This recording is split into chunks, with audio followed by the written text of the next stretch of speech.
Au nom du Père et du Fils et du Saint-Esprit. Amen. La paix de Jésus soit dans votre maison, sa paix et sa joie. Alléluia. Alors, j'espère que vous allez bien, que vous êtes en forme, et que si ça ne va pas, eh bien, que vous confiez tout cela à notre bien-aimé Jésus. Merci Jésus d'être le roi de gloire, le Dieu de nos vies. Alléluia.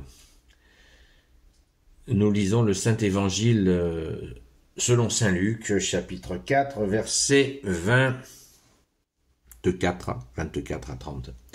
Jésus ajouta, « En vérité, je vous le dis, aucun prophète n'est bien reçu dans sa patrie. Croyez-moi, il y avait beaucoup de veuves en Israël au temps d'Élie, lorsque le ciel retint l'eau pendant 3 ans et demi, et qu'il y eut une grande famine dans tout le pays. Cependant, Élie ne fut envoyé à aucune d'elles, mais bien à une femme de Sarepta, dans le territoire de Sidon. Il y avait de même de nombreux lépreux en Israël au temps du prophète Élisée, et aucun d'eux ne fut guéri, sinon Naaman le Syrien. En entendant cela, tous dans la synagogue sentaient monter leur colère. Ils se lèvent, ils le poussent hors de la ville et le conduisent jusqu'à un ravin de la colline sur lequel leur ville est construite, pour le jeter en bas. Mais lui passe au milieu d'eux, et il va son chemin. Merci Jésus pour ta parole. Alléluia. Eh bien, nul n'est prophète en son pays, on le savait déjà. Si vous ne le savez pas, eh bien vous le savez, ça vient de là. Bon, comme beaucoup de proverbes qui viennent, la provenance de beaucoup de nos proverbes viennent de la Sainte Bible. Alors, que se passe-t-il avec cette déclaration « Nul n'est prophète en son pays », c'est une réalité humaine tout simplement, puisque les gens, quand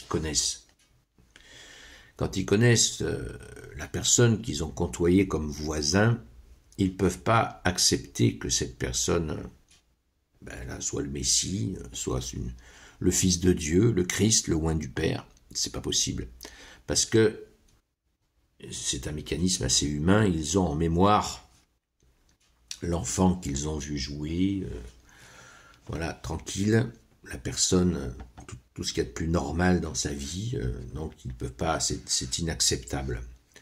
C'est inentendable d'un point de vue humain. C'est ainsi, mais il n'y a pas que ça.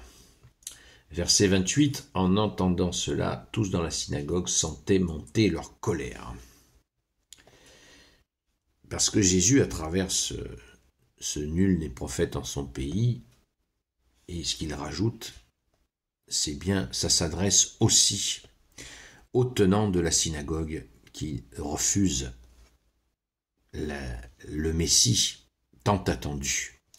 Donc c'est à la fois une réalité humaine que je viens de décrire, mais il y a aussi un message, une pierre dans le jardin des pharisiens, des maîtres de la loi, qui leur dit « Vous ne reconnaissez pas, vous faites tout un cinéma, il n'y a pas que du cinéma, parce qu'ils ont une authentique connaissance de la parole, de la Torah, donc de l'Ancien Testament, elle est authentique, ce qui fait dire à Jésus, écoutez-les, mais ne faites surtout pas ce qu'ils disent. Mais leur connaissance s'arrête à leur tronche, à leur intellect, puisque leur cœur n'arrive pas à discerner, et leur cœur est sourd à la présence du Fils de Dieu, au Messie, au Christ, qui veut dire le oint du Père. Donc Jésus leur signifie à travers cela, vous êtes les gars, vous êtes aveugles du cœur. Et ça, ça les rend heureux, à tel point qu'ils veulent immédiatement lapider Jésus. Ils le conduisent jusqu'à un ravin de la colline sur lequel leur ville est construite pour le jeter en bas. Sympathique. Voilà. C'est dire, si leur cœur est coincé, ils sont uniquement dans leur tête, ils étudient les textes, ils ne parlent que par les textes, ils en oublient l'amour. Et quand ils sont face à face avec le Fils de Dieu lui-même, eh bien, ils captent rien. Et le pire encore, ils deviennent meurtriers alors que c'est dans leur loi. Tu ne tueras point. Mais comme ils le disent à un autre endroit, ils veulent le tuer pour blasphème. En disant qu'il se fait l'égal de Dieu. Mais Jésus est dans le Père est en lui. La relation entre Jésus et son Père et l'Esprit Saint, tout est là. Mais ils sont aveugles. Leur cœur est aveugle. Et Jésus va leur marteler. Jésus n'a pas peur, c'est beau. Zéro peur. En Jésus, en toi, bien-aimé Jésus, tu leur dis directement les choses. Non pas pour les blesser, mais pour les réveiller.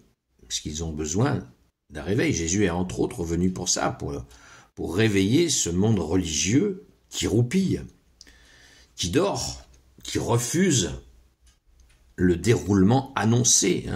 Ils étaient quand même un peu prévenus depuis un petit moment, puisque Isaïe a prévenu entre 8 et 900 ans avant pour la venue du Messie. Donc, ça fait un moment qu'ils lisent la Sainte Écriture qui dit que le Messie va arriver.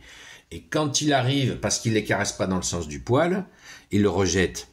Ça va pas, ça. Ça va pas. Ça va pas. Mais, fort heureusement, ce n'est pas encore l'heure de Jésus, comme il le dit lui-même.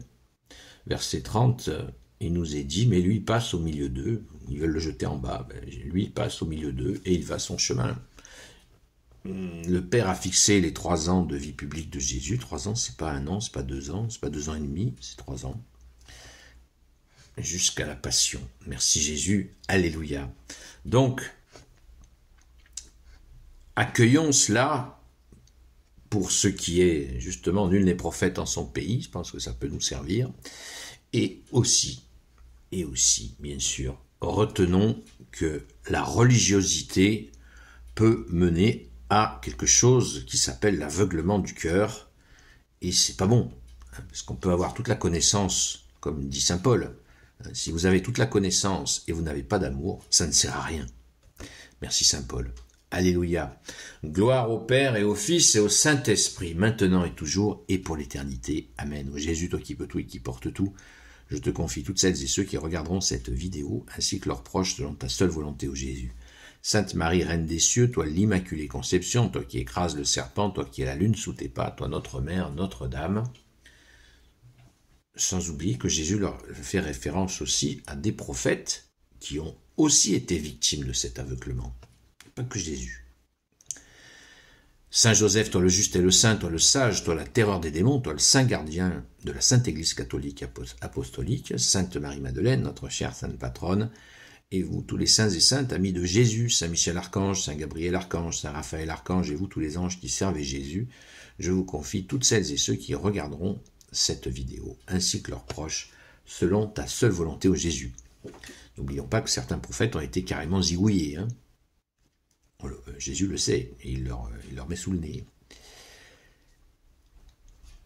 Je vous souhaite une belle journée dans la paix et la joie de Jésus. Ce soir, nous reprenons le direct à la grâce de Jésus de 20h jusqu'à 22h. Merci à ceux qui étaient présents pour la prière d'hier soir à 22h30, comme je l'avais annoncé.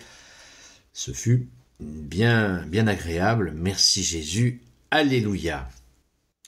À très vite.